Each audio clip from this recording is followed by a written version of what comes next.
الله العلي العظيم. أعوذ بالله من الشيطان اللعين الرجيم. بسم الله الرحمن الرحيم. الحمد لله على ما عرفنا من نفسه والحمنا من شكره وفتح لنا من أبواب العلم بربوبيته ودلنا عليه من الإخلاص له في توحيده وجنبنا من الإلحاد والشك في أمره حمدا لا منتهى لحده ولا حساب لعدده ولا مبلغ لغايته ولا انقطاع لأمده حمدا يكون وصلة إلى طاعته وعفوه ووسيلة إلى جنته وخفيرة من نقمته والصلاة والسلام والتحية والإكرام على خير خلقه وأشرف بريته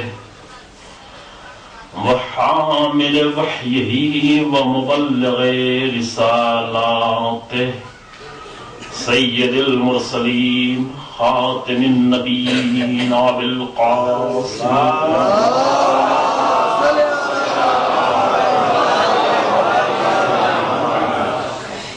الصلاة والسلام على أهل بيته الأطيبين الأطهرين المعصومين المظلومين الذين أذهب الله عنهم الرجس وطهرهم تطهيرا.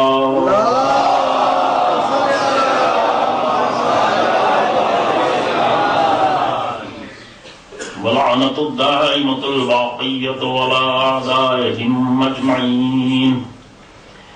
أما بعد فقد قال الله سبحانه تبارك وتعالى في كتابه الكريم.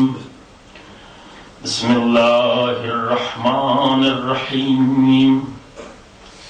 قل إن صلاتي ونسكي ومحياي ومماتي لله رب العالمين لا شريك له وبذلك أمرت وأنا أول المسلمين. صلوات الله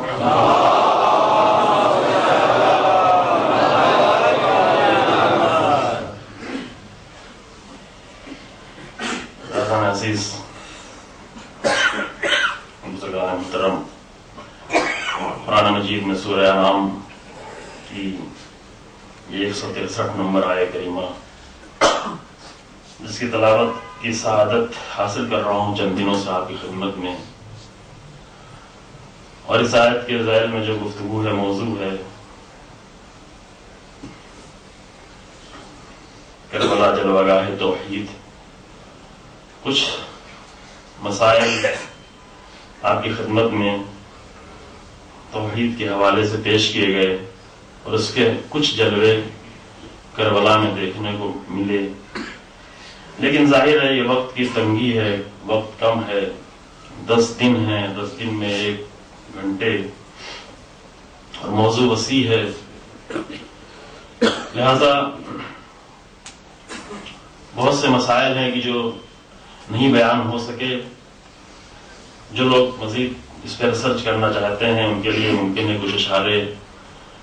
قرآن کی بہت سی آیتیں بیان نہیں ہوئیں، امام حسین علیہ السلام کے دعائے عرفہ سے اس حد تک استفادہ نہیں ہوا کہ جتنا ہونا چاہیے تھا. کہ توحید کا خزانہ ہے یہ دعا امام حسین علیہ السلام کی.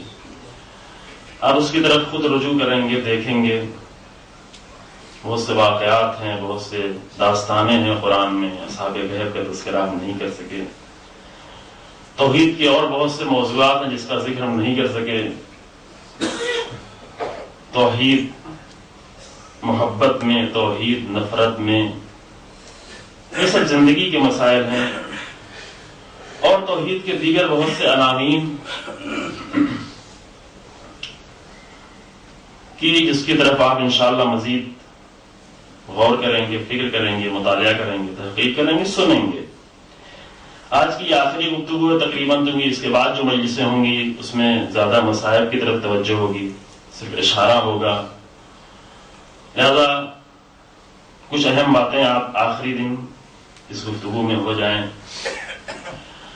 آیت جس میں ارشاد ہوتا ہے کہ کہو بے شک ان صلاتی و نسکی و محیای و مماتی للہ رب العالمین، میری نماز، میرے تمام اعمال، میری زندگی، میری موت اس خدا کے لیے ہے کہ جو عالمین کا رب ہے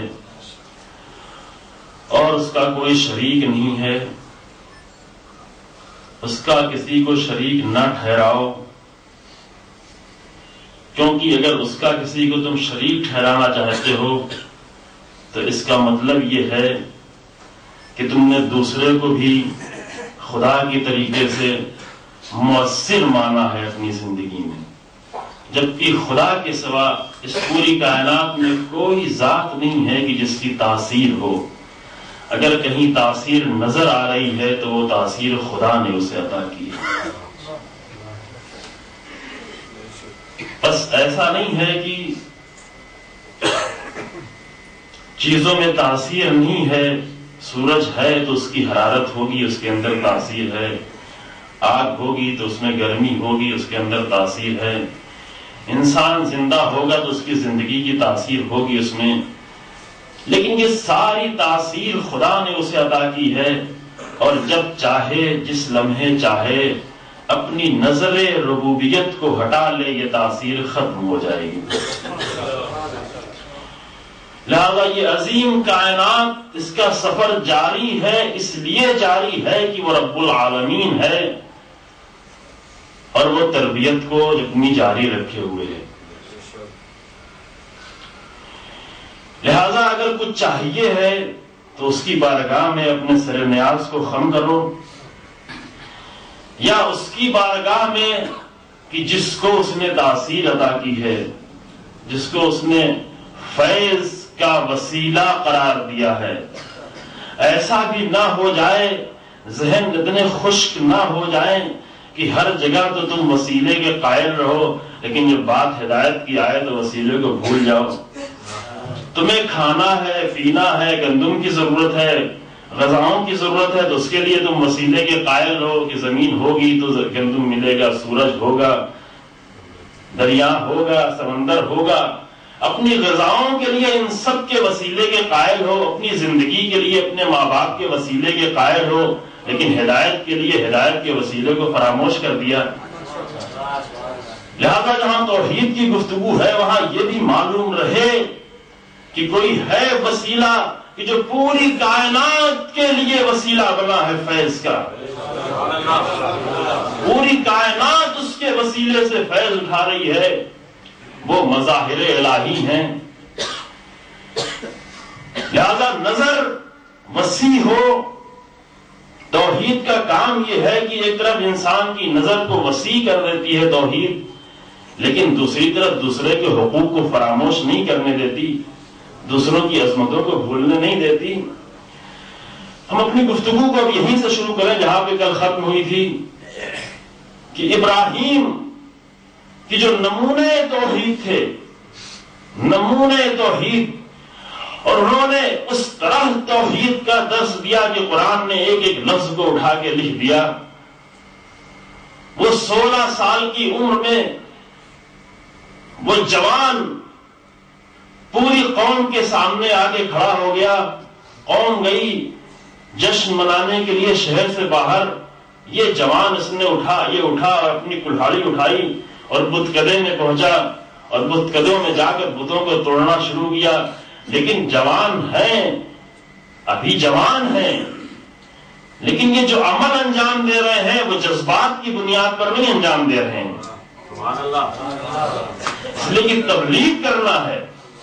تبلیغ صرف جذبات کی بنیاد پر نہیں ہوتی، اگر جذبات کی بنیاد پہ ہوتا یہ جوان تو سب سے پہلے جا کے سب سے بڑے بت کو توڑتا، لیکن جا کے سارے بتوں کو توڑ دیا، اس بڑے بت کو چھوڑ دیا۔ ابراہیم اس بڑے بت سے تمہیں کیا محبت ہے؟ کہا محبت کی بات نہیں ہے، سمجھانا ہے انہیں، ان کے شعور کو بیدار کرنا ہے۔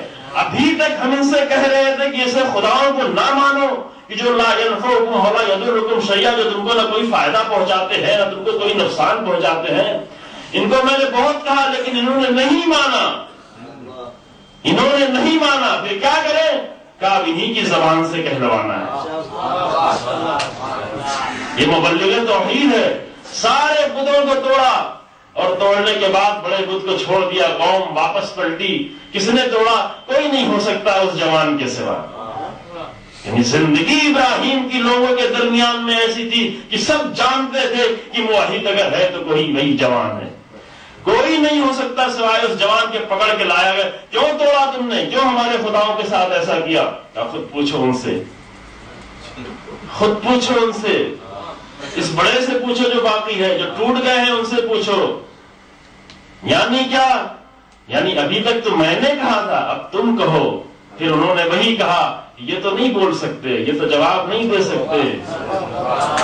یہی تو ہم تمہیں کہہ رہے تھے کہ یہ وہ ہیں کہ جو اپنے آپ کی حفاظت نہیں کر سکتے، تو پھر تمہاری حفاظت کیسے کریں گے؟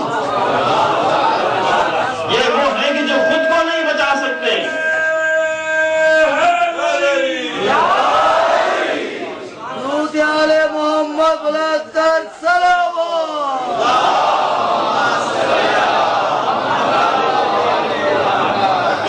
بات جذبات کی نہیں ہے، بات یہ ہے کہ بات دلوں تک پہنچ جائے، اتر جائے۔ پہلے پہنچانا چاہا ہر طریقے سے لیکن نہیں پہنچی۔ یہ دل خشک ہو گئے ہیں، یہ ثقیل القلب ہیں، ان کے دل پتھروں کے مانند ہیں۔ پتھروں میں بات جلدی نہیں اترتی، تو کیا کیا جائے؟ پتھر ٹوٹے کسی طریقے سے۔ لہذا خود ان کی زبانوں سے نکلا کہ یہ تو نہیں بولیں گے۔ بس سوال پیدا کر دیا ابراہیم نے ذہن میں۔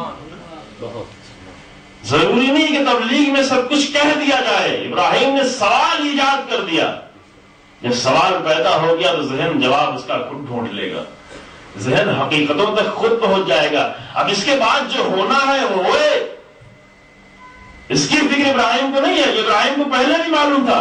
ابراہیم نے یہ سوال ذہن میں ایجاد کر دیا، اس کے بعد جو تم کرنا چاہتے ہو کرو، یہی تو کرو گے نا کہ آتش نمرود میں ڈال دو گے۔ تو ابراہیم تو اس کے لیے پہلے سے تیار ہے، موحد ہے، یہ زندگی سے تو نہیں ڈرتا، یہ موت سے تو نہیں ڈرتا، یہ عذاب سے تو نہیں ڈرتا تمہارے، یہ خدا کا بندہ ہے، اس کی نظر میں سب کچھ خدا ہے، سب کچھ خدا ہے، اول بھی خدا ہے، آخر بھی خدا ہے۔ حضرت امام زین العابدین علیہ السلام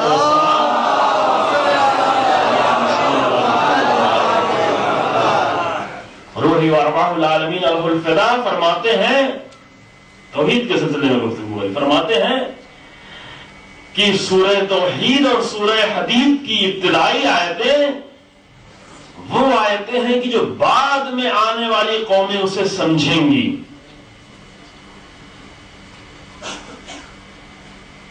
بعد میں آنے والی قومیں اسے سمجھیں گی، ابھی لوگ نہیں سمجھ رہے ہیں۔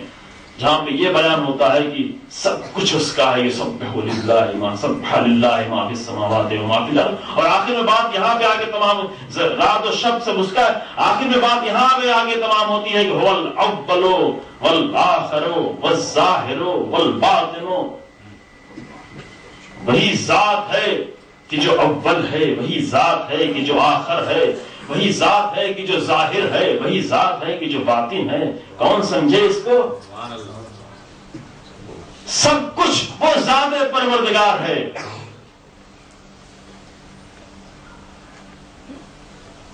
ہر جگہ اول جو چیز ہے وہ ذات پروردگار ہے، صرف وجود ہی میں نہیں،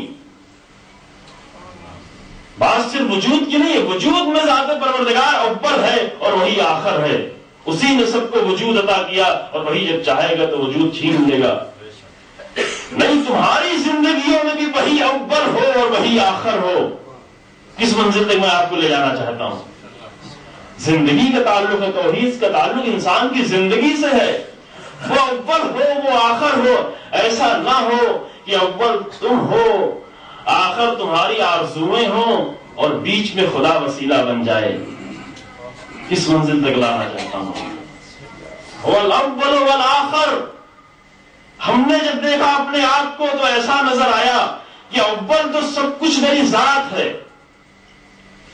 گفتگو اس کی پہلے ہو چکی ہے، سر اشارہ یاد کر کے گزرنا ہے. اول میری ذات ہے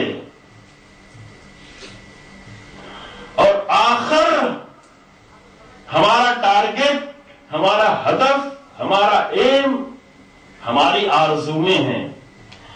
اس ذات کو اس آرزو تک، ان آرزوؤں تک پہنچنا ہے.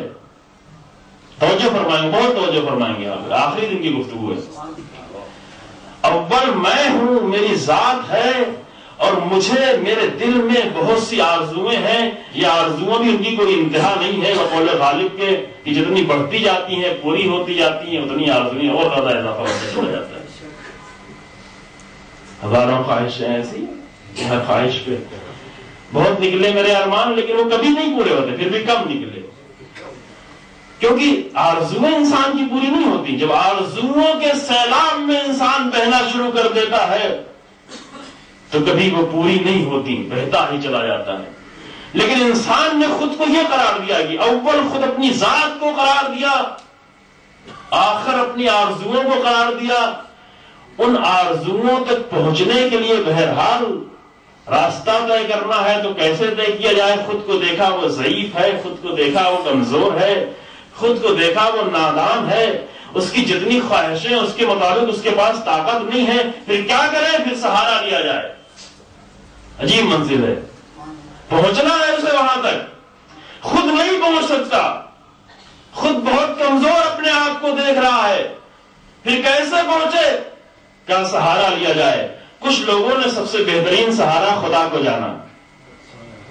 کچھ لوگوں نے سب سے بہترین سہارا خدا کو جانا کہ پھر خدا جو قادر مطلق ہے اس سے فائدہ اٹھائیں اور اس کو وسیلہ قرار دیں اپنی آرزوؤں تک پہنچنے کے لیے. یہ توحید نہیں ہے. یہ توحید نہیں ہے کہ جب اپنے آپ کو اپنی آرزوؤں تک پہنچانے کے لیے خدا کو صرف وسیلہ بنا دیا جائے. هو الاول والآخر. نہیں، اول بھی وہی ہے، آخر بھی وہی ہے، باقی سب کچھ وسیلہ ہے اس تک پہنچنے کا. یہاں تو معاملہ بالکل الٹا نظر آ رہا ہے. معاملہ بالکل الٹا نظر آ رہا ہے. خدا وسیلہ بنا ہوا ہے ہمیں پہنچانے کے لیے. لہذا دلیل کیا اس کی ہے؟ اس کی دلیل یہ ہے کہ اگر خدا نے وہ کام نہیں کیا اور اس وسیلے سے وہ کام پورا نہیں ہوا تو دوسرے وسیلوں کے پاس پہنچ گئے. دوسرے وسیلوں کے پاس جانا یہ خود بتا رہا ہے کہ خدا کو صرف وسیلہ مانا تھا. توجہ فرما رہے ہیں؟ بات ذرا عمیق ہے. یہ دوسروں وسیلوں کے پاس بھاگ بھاگ کے جانا، ایسے وسیلے کی جو خدا سے دور ہوں. خدا نے اگر پورا نہیں کیا ہے تو ہم کہیں اور چلے جائیں گے، کسی بابا کے پاس چلے جائیں گے، کسی ڈونا ٹوٹکے والے کے پاس چلے جائیں گے، کسی اور درگاہ میں چلے جائیں گے، کسی اور کے سامنے جا کے سر خم کر دیں گے. کیوں؟ اس لیے کہ پہنچنا تو ہمیں اپنی آرزو تک، ہم اول سے، ہماری آرزو آخر تھی. اگر وسیلہ خدا نے پورا نہیں کیا کام تو ہم کہیں اور جا رہے ہیں. توجہ فرما رہے ہیں؟ اگر یہ بات میں اپنی پہنچا لے گیا. آئے تھے کسی اور بارگاہ میں، اب جا کے دلوں کی دعاؤں کے انسان ڈھونڈنا شروع کرے. بارگاہ حسینی میں آتا ہے اور آ کے حسین کو فقط وسیلہ قرار دیتا ہے. کس کا وسیلہ؟ خدا تک پہنچنے کا وسیلہ نہیں، اپنی آرزوؤں تک پہنچنے کا وسیلہ. یہ کیسی توحید ہے ہمارے درمیان؟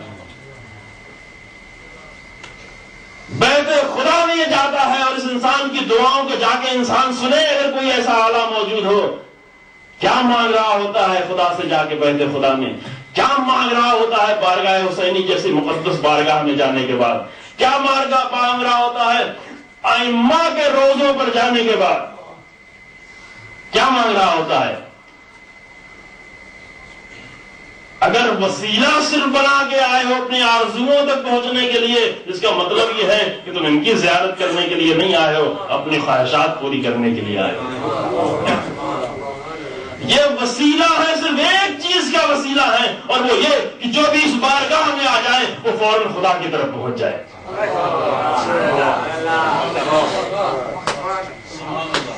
خدا تک پہنچا دیں. لہذا اگر محرم میں آرزو پوری نہیں ہوئی، منتیں مانی اور نہیں پوری ہوئی، تو کسی اور دربار پہ چلے گئے. یہ کسی اور دروازے پہ جانا یہ بتا رہا ہے کہ تم نے صرف وسیلہ جانا تھا.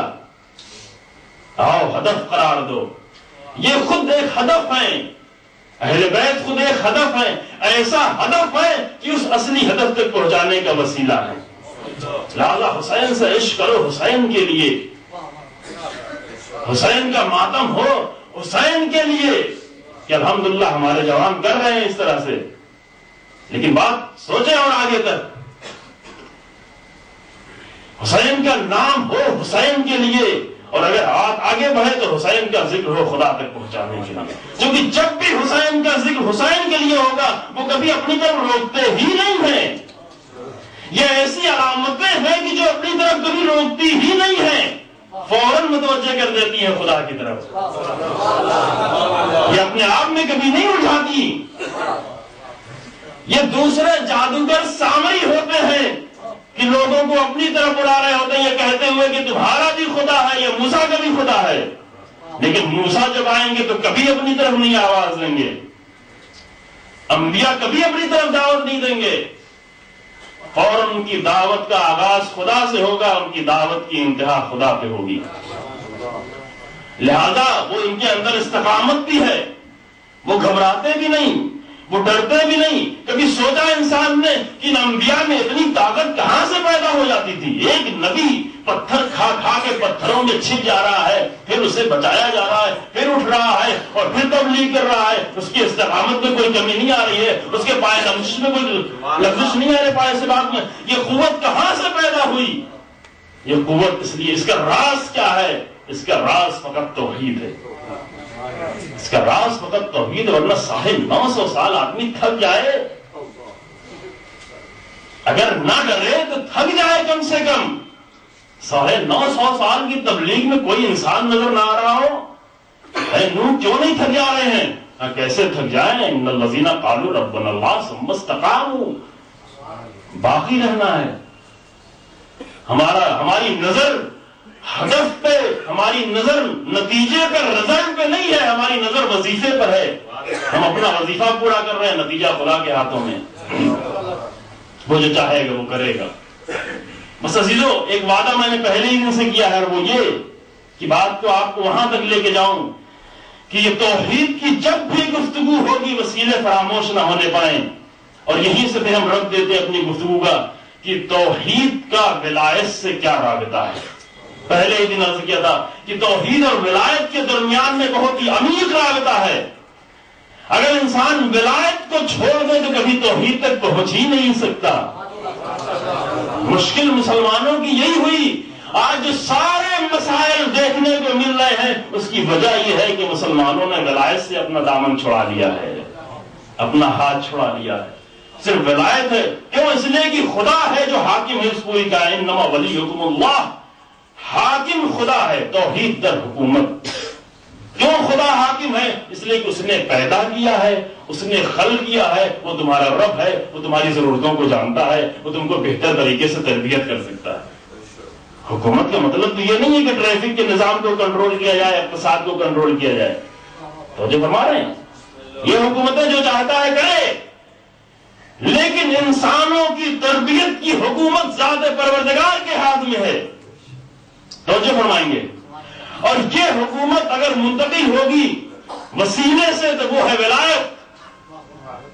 وہ ہے ولایت جس کو ہمیشہ باقی رہنا ہے کہ اس ولایت کے وسیلے سے صرف انسانوں کی تربیت نہیں ہو رہی ہے، پوری کائنات کی تدبیر و تربیت ہو رہی ہے. حتیٰ کہ فرشتوں کی بھی تدبیر اور تربیت اسی ولایت کے وسیلے سے ہونا ہے. یہی تو وجہ تھی کہ جب ولی کا اعلان ہوا فوراً حکم ہوا فرشتے سجدے میں سر جھکا دو.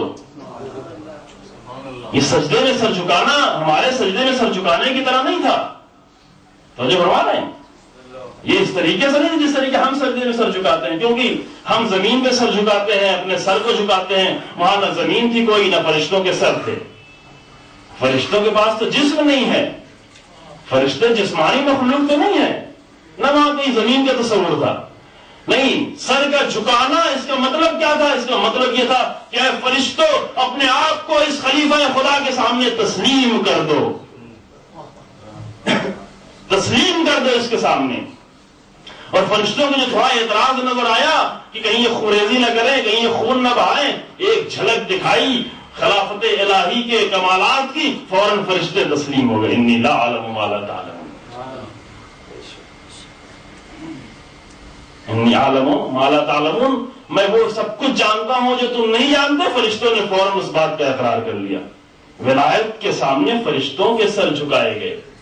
توجہ فرمائیں گے, ولایت کے سامنے فرشتوں کے سر جھکائے گئے, کیونکہ فرشتوں کو بھی جو فیض ملے گا اسی وسیلے سے ملے گا. لولا الحجہ لساخت الارض باہلہا, اگر حجت خدا موجود نہ ہو, یعنی اگر وہ وسیلہ فیض موجود نہ ہو, تو صرف انسان نہیں بلکہ پوری زمین اپنے تمام اہل و عیال کے ساتھ منہدم ہو کے رہ جائے گی, کچھ نہیں باقی بچے گا, کیونکہ وسیلہ فیض نہیں رہا. اب یہاں سے بات وہ شروع ہوتی ہے کہ پھر ولایت کا مطلب کیا ہوا. ولایت کا مطلب دیکھیں, ولایت کے اوپر دو طرح سے ناانصافی کی گئی, دو طرح کی. یہاں بھی تھوڑا سا غور کریں, دو طرح کی ناانصافی کی گئی. وہاں پر جب ولایت کا اعلان ہوا, اس کی گفتگو ہو چکی کہ جس کے ذریعے سے دین کے اکمال کی سند ہوئی, دین کے کامل ہونے کی سند ملی, الیوم اکملت لکم دینکم. وہاں ولایت کا اعلان ہوا. بعد میں دوسروں نے ولایت کے معنی محبت کے لیے, تاکہ اس معنی یہ معنی ولایت کے محبت ہے. رسول اللہ نے محبت کا اعلان کیا, چونکہ ولایت میں ایک معنی محبت کے بھی پائے جاتے ہیں. دوسروں نے یہ کہا اور ہم نے کہا نہیں, لیکن ہم نے بھی یہی مانا. یہاں پہ توجہ کریں گے, آپ جو بات کرنا چاہ رہا ہوں. ولایت کے ساتھ دو جگہ پہ ناانصافی ہوئی.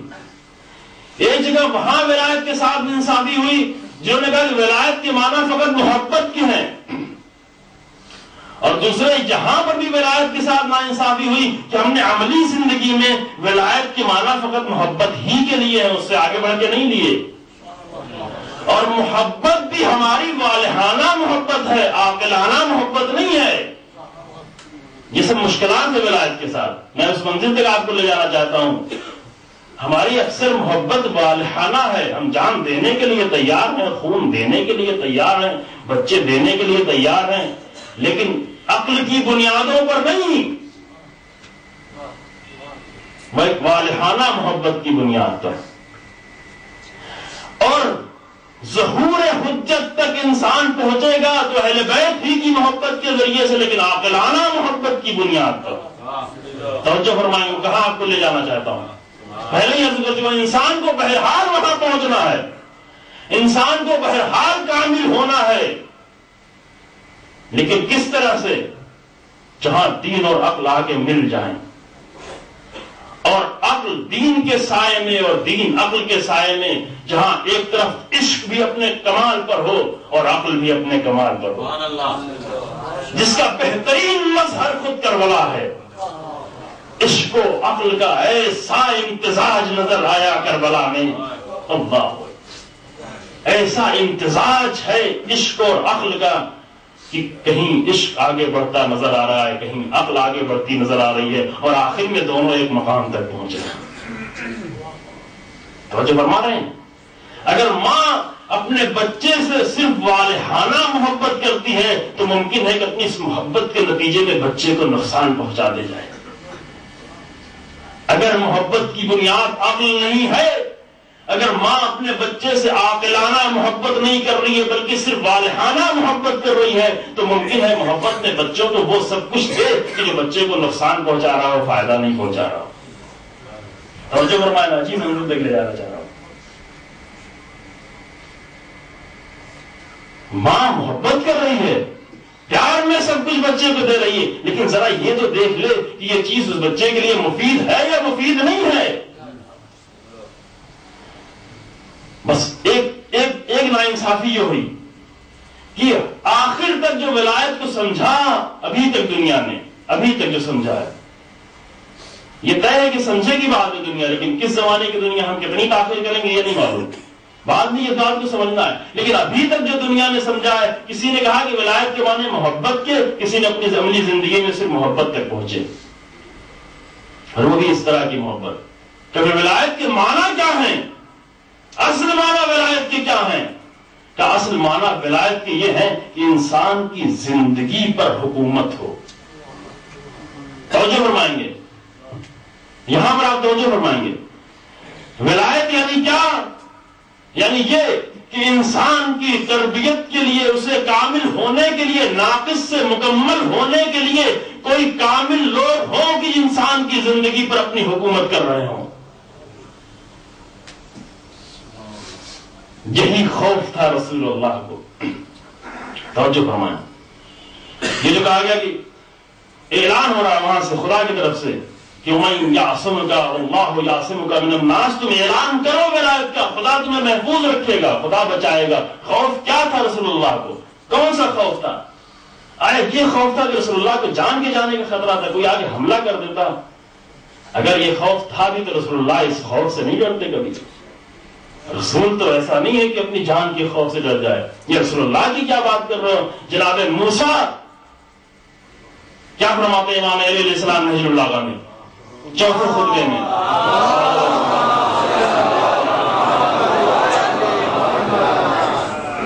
امام علیہ السلام فرماتے ہیں کہ لم یوجس موسیٰ علیہ السلام خیفۃ علی نفسہ. موحد ہے یہ انسان، یہ اپنی جان سے تو نہیں ڈرنے والا ہے. موسیٰ علیہ السلام لم یوجس خیفۃ علی نفسہ، اپنی جان کے خوف سے موسیٰ کو ڈر نہیں تھا فرعون کے دربار میں. اگر موسیٰ کو اپنی جان کا خوف ہوتا تو اپنی آرام کی زندگی کو چھوڑ کے موسیٰ کے دربار میں آتے ہی کیوں؟ اگر موسیٰ کے پاس کیا نہیں تھا؟ گئے جناب شعیب جیسے نبی کے سائے میں پروان چڑھ رہے ہیں، فرعون سے بہت دور، فرعون کا ہاتھ وہاں تک نہیں پہنچ رہا ہے. ان کے پاس بہت ساری بھیڑیں بھی ہیں جو اس وقت کا سب سے بڑا سرمایہ تھا. شادی بھی ہو چکی ہے نبی کی بیٹی کے ساتھ، اور کیا چاہیے آگے موسیٰ کو؟ زندگی کے سارے سامان فراہم ہے، لیکن وہ ساری زندگی چھوڑ کر کے نبی، خدا کا نبی سفر طے کرتا ہوا فرعون کی طرف آ رہا ہے. فرعون کے دربار کی طرف آ رہا ہے. کیوں آ رہا ہے؟ اس لیے کہ اپنی جان کا خوف تھا. لہذا امام علی، بعض لوگ کہتے ہیں تفسیر میں جا کے کہ موسیٰ علیہ السلام سانپ سے ڈر گئے اور فلاں سے ڈر گئے اور فلاں سے ڈر گئے. اشارہ ہو چکا ہے پہلے اس کا کہ ساحروں نے دستیاں ڈالی، وہ سانپ بن کے ٹہلنے لگے، موسیٰ ڈر گئے. کس بات سے ڈر گئے؟ سانپ سے ڈر گئے موسیٰ. جو فرعون سے نہ ڈرے وہ سانپ سے ڈر جائے گا. پھر خوف کس کا تھا؟ آگے امام علی علیہ السلام نے بتایا خوف کس کا تھا. بل اشفقا من غلبت الجہال ودول الضلال، بلکہ موسیٰ کو جاہلوں کے غلبے کا خوف تھا اور گمراہی کے غلبے کا خوف تھا. موسیٰ کو جو خوف تھا وہ اپنی جان کا خوف نہیں تھا. موسیٰ کا خوف اس بات کا تھا کہ کہیں جاہلوں کا غلبہ نہ ہو جائے، کہیں گمراہی آ کے حکومت نہ کرنے لگے. یعنی موسیٰ علیہ السلام اس بات سے ڈر رہے تھے کہ ادھر وہ بھی جادو دکھا رہے ہیں، اپنی رسیاں پھینک رہی ہیں، سانپ بن رہی ہیں، ادھر ہم بھی جو ہے اپنا عصا ڈال رہے ہیں اور وہ اجدھا بن رہا ہے. کہیں یہ جاہل عوام کہیں دونوں کے درمیان میں فرق کو نہ سمجھنے پائے. کہیں ایسا نہ ہو کہ جس طریقے سے اسے جادو سمجھا تھا اسے بھی جادو ہی سمجھ لے اور اس کے نتیجے میں جہالت کا غلبہ ہو جائے. یہ خوف موسیٰ کو پریشان کیا ہوا تھا. یعنی ڈر اس بات کا تھا کہ کہیں ان کی بے بصیرتی اور ناشعوری کی بنیاد پر میرا پیغام نہ پہنچ پائے. یہ خوف تھا کہیں یہ امتیاز نہ کر سکے اور اس کے نتیجے میں اپنا پیغام نہ پہنچا سکوں. لیکن موسیٰ کا خوف سب کے لیے ممکن تھا، صحیح تھا، لیکن جو خود ساحر تھے وہ کیا سحرۃ و ساجدین، وہ سب کے سب سجدے میں گر گئے. وہ سمجھ گئے کہ سحر جادو کچھ اور ہے، معجزہ کچھ اور ہے. جادو اور معجزے کے فرق کو وہ سمجھ گئے. بس جناب موسیٰ کا خوف اپنی جان کا خوف نہیں تھا، بلکہ خوف اس بات کا تھا کہ کہیں ہمارا پیغام نہ پہنچے.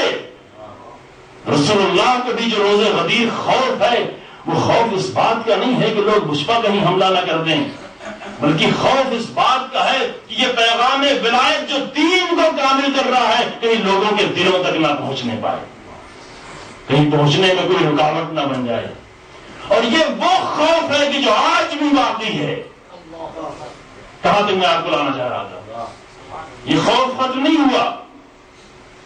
یہ وہ خوف ہے کہ جو آج تک باقی ہے، یعنی جب تک پیغام ولایت بشریت اور انسانیت کے دلوں تک نہیں پہنچتا، رسول اللہ ابھی بھی خوف زدہ ہیں۔ کیسے پہنچے گا اس طریقے سے کہ ولایت انسان کی زندگی کا حصہ بن جائے۔ بات تھوڑا سا سنگین ہے لیکن اہم ہے۔ ولایت انسان کے دل کا حصہ، انسان کی زندگی کا حصہ بن جائے۔ آخر کیا علی ابن ابی طالب کی ذات ایسی نہیں ہے کہ وہ آگے ہماری زندگیوں کا حکومت کرے؟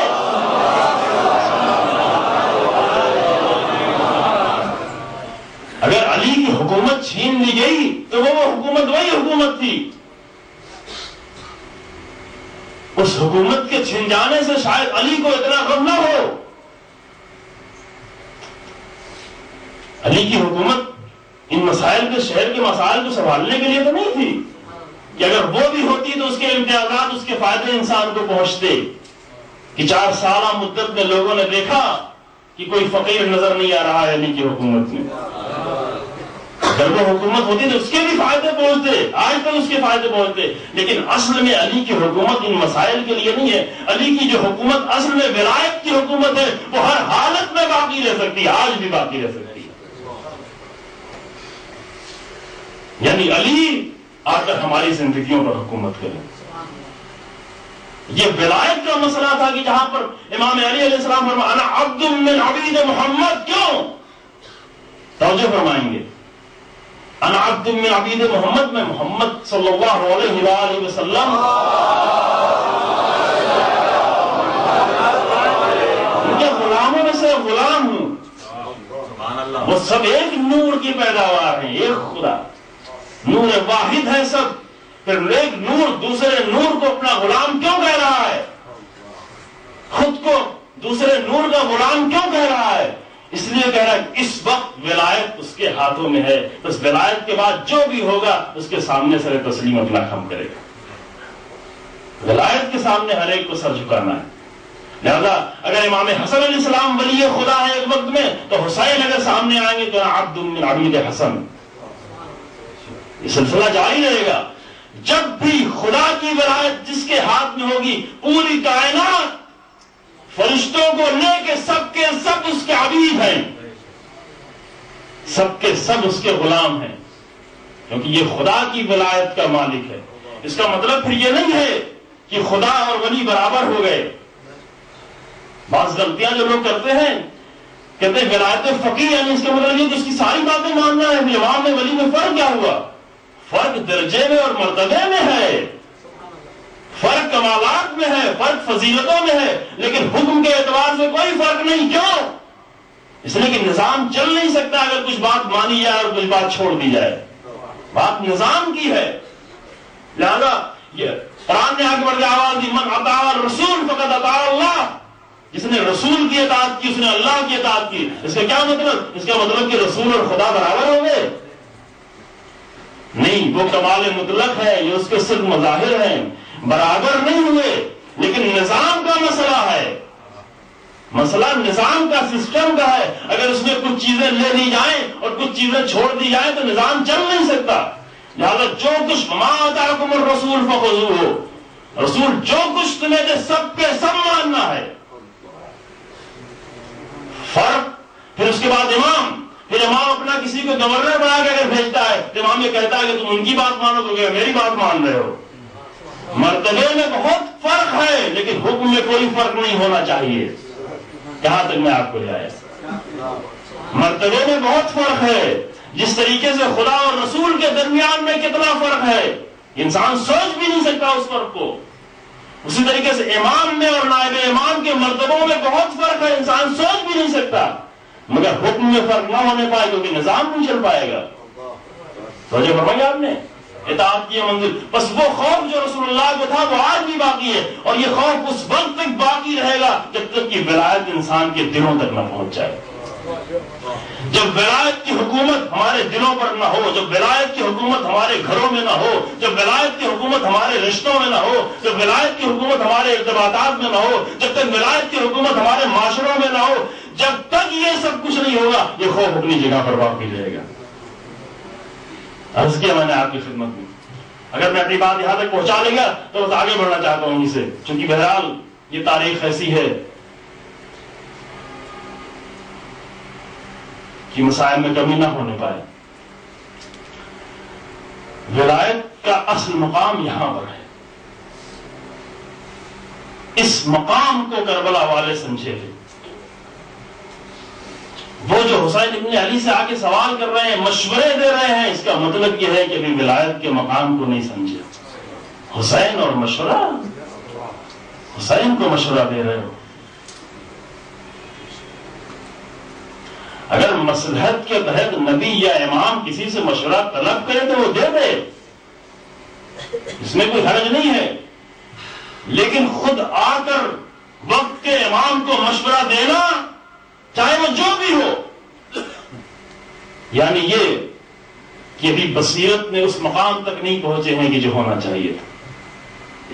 تاکہ محمد حنفیہ بھی آگے کہہ رہے ہیں، سمجھا رہے ہیں، ان کا مقام اپنی جگہ پہ باقی ہے.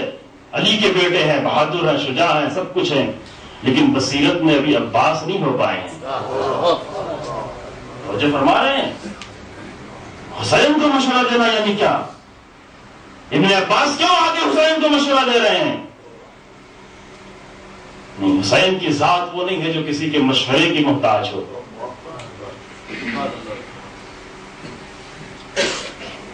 ولی یہ خدا ہے. یہ تم حسین کو مدینے کی گلیوں میں دیکھ رہے ہو، لیکن نہیں جانتے کہ جو اس گلیوں میں چلتا ہوا نظر آ رہا ہے یہ پورے نظام کو سنبھالے ہوئے ہے خدا ہے. پورے الہی نظام کو اس کے ذریعے سے فیض مل رہا ہے. تم سمجھتے ہو کہ حسین مجبور ہے.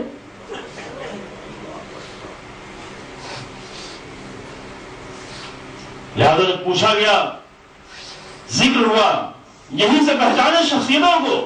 عباس کا ذکر ہوا تو امام کی زبانی ہم جب جناب عباس کا تذکرہ کرتے ہیں تو اپنے اعتبار سے کرتے ہیں. کل نے عرض کیا کہ خدا کا ذکر بھی، خدا کی یاد بھی اپنے اعتبار سے کرتے ہیں. اس طرح ہر ایک امام کا تذکرہ بھی اپنے اعتبار سے کرتے ہیں. جناب عباس کا ذکر بھی ہم اپنے اعتبار سے کرتے ہیں. وہی چیزیں آگے بیان کرتے ہیں جو ہمیں متاثر کرتی ہے. لیکن جب امام زین العابدین علیہ السلام سے پوچھا گیا، ان کے سامنے جب عباس کا تذکرہ ہوا تو فرماتے ہیں کانا امن العباس نافذ البصیرہ. میرے عباس بصیرت میں بہت ہی عمیق تھے، یعنی بہت ہی بحرانی حالات میں اصل مطلب تک پہنچ کے اس کو، حقیقت کو سمجھ کر اس کے مطابق فیصلہ کرتے تھے. بصیرت میں عمیق تھے عباس. یہ امام کی زبانی عباس کی تعریف ہو رہی ہے. یہ بصیرت ابن عباس میں نہیں تھی جو حسین کو مشورہ دے رہے تھے. یہ بصیرت کسی فرد میں نہیں تھی جو بھی حسین کے سامنے آ کے انہیں مشورہ دے رہا تھا. لیکن عباس پہ جب نظر پڑی تو سب ہمیشہ جھکا ہوا نظر آیا. ایسا نہیں ہے کہ حسین نے کہا تلوار رکھو تو عباس کے دل میں تو چاہ رہا ہے کہ تلوار چلائیں، لیکن حسین کی اطاعت میں تلوار رکھ رہے ہیں. ایسا نہیں ہے. ہم اس طریقے سے سوچتے ہیں. اس طریقے سے سوچنے کا مطلب یہ کہ ابھی عباس کو نہیں پہچانا ہے. ایسا نہیں کہ دل تو تڑپ رہا ہے تلوار چلانے کے لیے، لیکن چونکہ حسین نے کہہ دیا ہے لہذا کانپتے لرزتے تلوار کو نیام میں رکھ رہے ہیں. نہیں، ایسا نہیں ہے. ایسے نہیں ہے عباس. ادھر حسین کا اشارہ، ادھر یہ سر تسلیم جھکا ہوا، اس لیے کہ نافذ البصیرہ. ادھر حسین کا اشارہ ہوا، جاؤ اجازت لے کے آؤ شب عاشور. عزیزو، اس شب کا، یہ شب پھر بار بار پلٹ کے نہیں آتی. پوری تاریخ انسانیت میں یہ شب ایک مرتبہ صرف واقع ہوئی ہے، اور ہم سال میں روزانہ، ہر سال میں ایک مرتبہ اس کی یاد بناتے ہیں. یہ بار بار پلٹ کے نہیں آتی. بڑے احترام ہے اس شب کے، بڑی حرمتیں ہیں اس شب کی. اور اس کے بعد جو کل آنے والا دن ہے، ان کی حرمتوں کو اور ان کے احترام کو محفوظ رکھیں.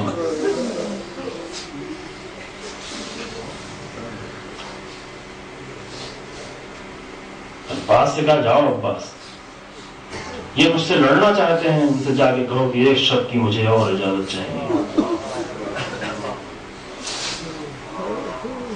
یہ نہ کہیں کہ عباس کے لیے مشکل تھا جا کے ان سے کہنا، لیکن چونکہ امام نے کہا اس لیے چلے گئے. نہیں، پہنچے، گئے، جا کے پیغام دیا. امان نامہ آیا، امان نامے کو ٹھکرایا. زہیر نے پڑھ کے شجاعت دلانا چاہی، یاد دلایا، کیونکہ زہیر ابھی نئے نئے اس کاروان میں شامل ہوئے ہیں. عباس تمہیں معلوم ہے تمہیں کس دن کے لیے آمادہ لگے گا. آپ تشجعون یا زہیر، مجھے شجاعت دلانے.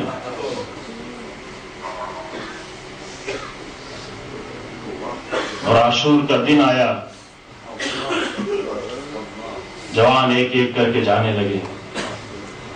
اور آج کے دن آپ اس جوان کو یاد کرتے ہیں. شاید یہ یہاں پر آپ نے آخری دن جناب علی اکبر کے لیے اس لیے رکھا ہے کہ یہ سب کو بہت عزیز تھا جوان. شہادت تو پہلے ہوئی تھی، لیکن آج آخری دن ہم یاد کر رہے ہیں. بہت عزیز تھا یہ جوان، بیویوں کو بھی عزیز تھا، حسین کو بھی بہت عزیز تھا.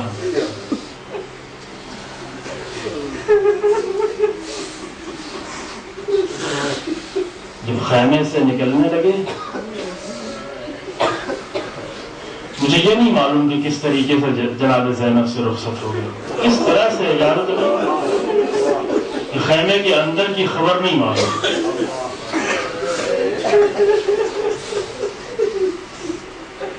کس طرح جا کے اپنی ماں سے کہا کہ ماں میں مقتل میں جا رہا ہوں، اور ماں نے کس طرح رخصت کر دیا مجھے نہیں معلوم. لیکن بہرحال کربلا کی مائیں تھیں، بہرحال علی کی بیٹی تھی.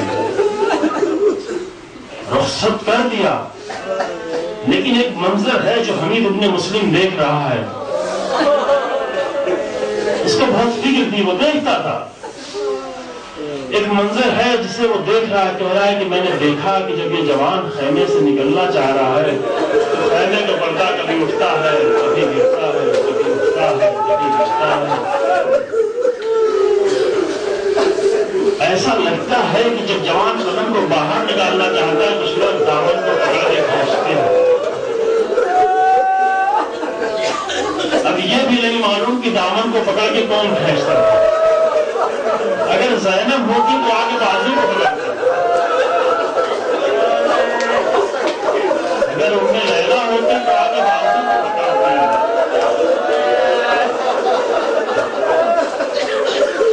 ایسا لگتا ہے کہ چھوٹے چھوٹے بچے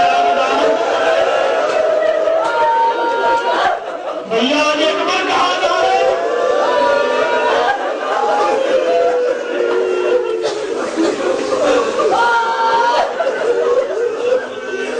لیکن آخر میں کامیاب ہو گئے.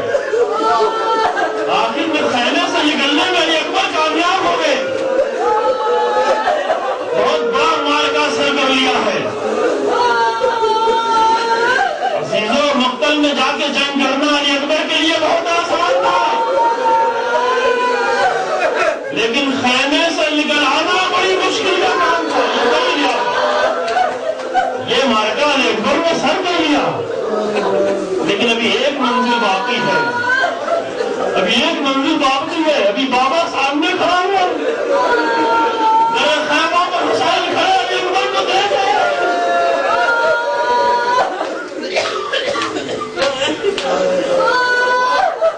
تھوڑا سا آپ صبر کریں، تھوڑا سا آپ اپنے دل کو ٹھہرائیں. تو ایک بات بتاؤں کہ بعد میں جتنا دل چاہے گا گریہ کیجیے گا. علی اکبر کا حسین سے ایک بہت خاص رشتہ ہے. یہ صرف بیٹے کا رشتہ نہیں ہے، یہ صرف بیٹے کا رشتہ نہیں ہے، ایک بہت ہی دوسرا رشتہ ہے. تھوڑی دیر صبر کر لیں اور سن لیں.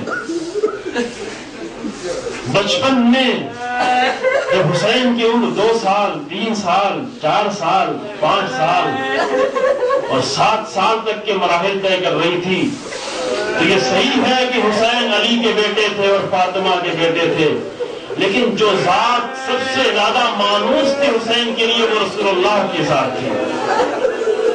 یہ تو جانتے ہیں نا. یہ تو آپ جانتے ہیں اچھی طریقے سے نا. ان تمام بچوں کے لیے جو ذات سب سے زیادہ مانوس تھی وہ رسول اللہ کی ذات تھی. تاریخ تو بھری پڑی ہے نا. کبھی رسول اللہ کے سانوں پر آ کے بیٹھے ہیں, کبھی کاندھوں پر آ کے بیٹھ گئے ہیں, کبھی رسول اللہ پورے جسم کو سونگھ رہے ہیں, خوشبو لے رہے ہیں, کبھی اپنی زبان کو حسین کے منہ میں دے رہے ہیں, کبھی سینے سے لگائے ہوئے ہیں, کبھی سینے سے لگا کے اصحاب کے درمیان میں آ گئے ہیں, کبھی بچہ گرا ہوا تو نمبر سے نیچے اتر آئے ہیں, کبھی آ کے پش میں سوار ہوا تو سجدے کو دور دے رہے ہیں. ہر جگہ حسین نظر نہیں آ رہے ہیں. علی کے ساتھ حسین نظر نہیں آ رہے ہیں, فاطمہ کے ساتھ نہیں نظر آ رہے ہیں. جہاں جہاں رسول نظر آ رہے ہیں تو چھوٹے چھوٹے بچے بھی نظر آ رہے ہیں. ایک عجیب انس کی تصویر بنی ہوئی ہے حسین کے ذہن میں. تھوڑی دیر سن لیں. اور جب 7 سال کے عمر میں یہ مانوس ترین تصویر حسین سے جدا ہو گئی تو یہ خلا ہمیشہ ہمیشہ کے لیے باقی رہا. عزیزو, بچوں سے جب کوئی مانوس ذات جدا ہو جاتی ہے تو اس کا احساس ہمیشہ رہتا ہے. اور رسول جیسی مانوس ذات, رسول اس دنیا سے چلے گئے, اور رسول کے جانے کے بعد علی کی تنہائی کو حسین دیکھ رہے ہیں. رسول کے جانے کے بعد زہرا کے مرثیے کو حسین سن رہے ہیں. رسول اللہ کی وفات کے بعد زہرا کے ساتھ ساتھ بیت الحزن تک جنت البقیع تک حسین جا رہے ہیں نانا کے مزار تک. اب حسین کے دل میں جو بار بار ایک شخصیت ابھر کے سامنے آتی ہے وہ رسول اللہ کی ذات ہے. کہ جب تک وہ ذات تھی ہماری زندگی کچھ اور تھی, اب رسول چلے گئے ہماری زندگی تبدیل ہو گئی. بس یہ چہرہ حسین کے ذہن میں ہمیشہ باقی رہا. یہاں تک کہ خدا نے ایک چاند سا بیٹا دیا. یہ بیٹا جیسے جیسے بڑھتا جا رہا ہے اس کے چہرے میں رسول کی شباہت بڑھتی جا رہی ہے. اور وہ بچپن کا جو خلا تھا اس خلا کو حسین اپنے سینے سے لگا لگا کے دور کر رہے ہیں. بیٹے کو ایک خاص محبت کا رشتہ ہے جو بڑھتا جا رہا ہے. آپ قریب ہو رہے ہیں. ایک عجیب محبت کا رشتہ ہے جو حسین اور علی اکبر کے درمیان میں ہے. عزیزو, اسی لیے جب علی اکبر خیمے سے رخصت آ کر حسین کے سامنے آ کے سر جھکا کے کھڑے ہو گئے, یہ بات علی اکبر کو بھی معلوم ہے. عزیزو, حسین کے دل میں جو یہ عشق ہے اس کا احساس علی اکبر کو بھی ہے. لہذا کیسے کہے کہ بابا ہم آپ کو تنہا چھوڑ کے جانے والے ہیں. آگے سر جھکا کے کھڑے ہو گئے. ادھر علی اکبر نے سر جھکایا, ادھر حسین نے اپنے ہاتھوں کو اٹھایا. آواز دی اللہم اشہد ولا ہؤلاء القوم وقد فرض الیہم غلام مشکور الناس خلقا وخلقا ومنطقا برسولک. اے میرے پروردگار گواہ رہنا, اب میں اپنے اس بیٹے کو بھیج رہا ہوں جو رفتار سے گفتار سے خدمت میں خلق میں نبی کے مسالے کو اور مشکل میں زیارت رسول کے نظر میں رہے. اے میرا اللہ, جب میں تیرے رسول کی زیارت میں مشتاق ہوتا تھا اور ایک بار کی طرف دیکھتا تھا, اس کو حسین میدان میں بھیج رہے ہیں. اس کو حسین میدان میں رخصت کر رہے ہیں. اگر صرف جوان بیٹا ہوتا تو حسین کے لیے بہت آسان تھا, لیکن یہ رسول کی شبیہ ہے. شاید اسی لیے جب علی اکبر آگے بڑھے تو حسین کے قدم بھی اپنی جگہ پہ نہ ٹھہر سکے.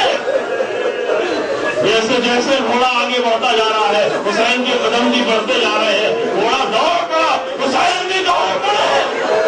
اپنے پیچھے سے کچھ محسوس کر لیا, پیچھے مڑ کے دیکھا بابا چلا رہا ہے.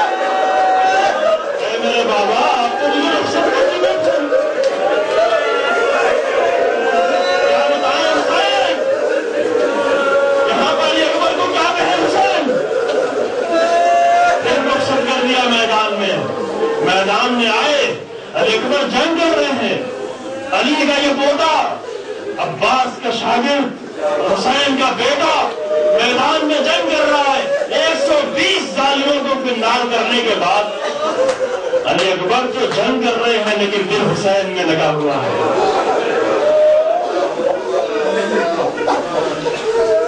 علی اکبر جنگ کر رہے ہیں لیکن دل حسین میں لگا ہوا ہے. عزیزو پانی تو فقط بہانا تھا، ورنہ حسین کا یہ 18 سالہ بیٹا، اور بعض روایتوں میں 25 سال تک عمر بتائی گئی ہے، یہ جوان بیٹا ایسا نہیں ہے کہ اس عالم غربت میں آ کے حسین سے پانی مانگے. نہیں، پانی تو فقط بہانا تھا. حسین کا دل، علی اکبر کا دل حسین میں لگا ہوا تھا اس بات کے لیے کہ ایک مرتبہ یہ تصویر جا کے بابا کو پھر دکھا دیں. حسین، علی اکبر سمجھ رہے ہیں کہ حسین کے دل میں کیا گزر رہی ہوگی، لہذا ایک مرتبہ پھر پلٹ کے آئے میرے بابا، ایک مرتبہ پھر دل بھر کے دیکھ لو. آگے آواز میں، بابا پیاس مجھے قتل کیے دے رہی ہے. کہا بیٹا اپنی زبان کو میرے دہن میں تو دو. شاید یہ بھی بتانا مقصود رہا ہو، شاید یہ بھی بتانا مقصود رہا ہو کہ حسین کی پیاس سب سے منفرد تھی. عزیز عباس نے بھی کئی کنویں کھودے تھے اسی شب عاشور میں، اور اس کنویں کے کھودنے میں پیاس کی شدت کسی مقام تک پہنچی رہی ہوگی. علی اکبر بھی ساتھ ساتھ تھے، لیکن ان سب کی پیاس ایک طرف، حسین کی پیاس ایک طرف. یہ زبان تو خشک ہو چکی ہے. پھر انگوٹھی تھی، منہ میں رکھا، پھر مقتل میں آئے. اب شاید خود علی اکبر مڑ مڑ کے دیکھتے ہوئے آئے ہوں. شاید حسین کو نہ کہنا پڑا ہو، شاید علی اکبر خود مڑ مڑ کے دیکھ رہے ہوں کہ بابا آخری مرتبہ خود دل بھر کے دیکھ لے. اب علی اکبر کو واپس آنا نصیب نہ ہوگا. میدان میں جا کے پھر جنگ کی، 80 کو اور کنار کیا، چاروں طرف سے ظالموں نے گھیرا. علی کا یہ چاہت، رسول کی یہ شدید درجہ اعلیٰ میں گری، چاروں طرف سے وار ہونا شروع ہوئے. اتنے زخم، اتنے وار ہوئے کہ آخر میں پھر علی اکبر کو حسین کو خیال آیا کہ ایسی حالت میں حسین میرے پاس کیسے آئیں گے جس کی کمر ٹوٹ چکی ہو. لہذا آخر میں جب دیکھا کہ اب جسم میں کوئی طاقت باقی نہیں رہی تو اپنے ہاتھ کو گھوڑے کے باہوں میں دے دیا، گھوڑے کی گردن میں دے دیا اور گھوڑے کا رخ موڑ دیا کہ جتنا ممکن ہو سکے مجھے حسین سے قریب کر دے کہ میرے بابا کو یہ زحمت نہ کرنی پڑے. اب عزیزوں جو گھوڑا چڑھا تو چاروں طرف سے ظالموں نے پہلے سے گھیر رکھا تھا. مقتل کا جملہ ہے،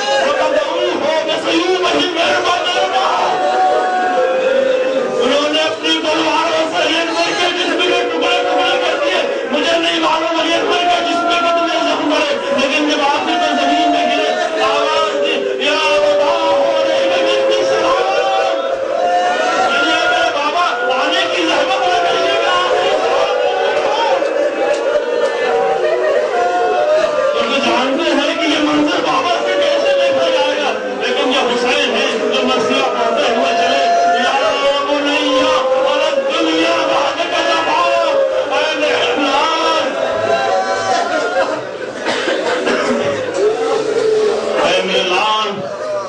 تیرے بعد زندگانے دنیا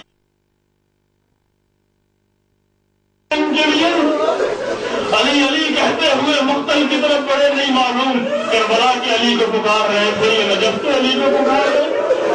ہاں علی آئے، حسین کے سہارے کی ضرورت ہے. مقتل میں قریب ہوتے جا رہے ہیں، مقتل میں قریب ہوتے جا رہے ہیں اور اس منظر تک آئے.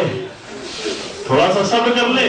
اور یہ آخری منزل، حسین اس مقام تک پہنچے کہ جب نظروں کے سامنے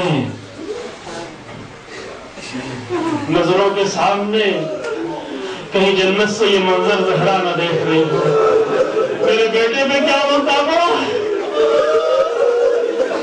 نظروں کے سامنے جسم کے ٹکڑے ٹکڑے نظر آئے، اور قریب ہوئے، گھٹنوں کو دیکھ کے قریب بیٹھ گئے. نزدیک جو پہنچے دیکھا کہ بیٹے کا سینے پہ ہاتھ ہے. شاید اکبر نے یہ ہاتھ سینے میں اس لیے رکھا ہے کہ حسین یہ زخم دیکھنے نہ پائے.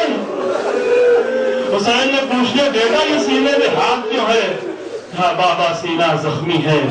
ہاتھ کو ہٹایا دیکھا نیزے کا پھل ہے جو سینے میں داخل ہے. برچھی سینے میں داخل ہو چکی ہے. آدمی نے چاہا تھا کہ برچھی کو نکالے لیکن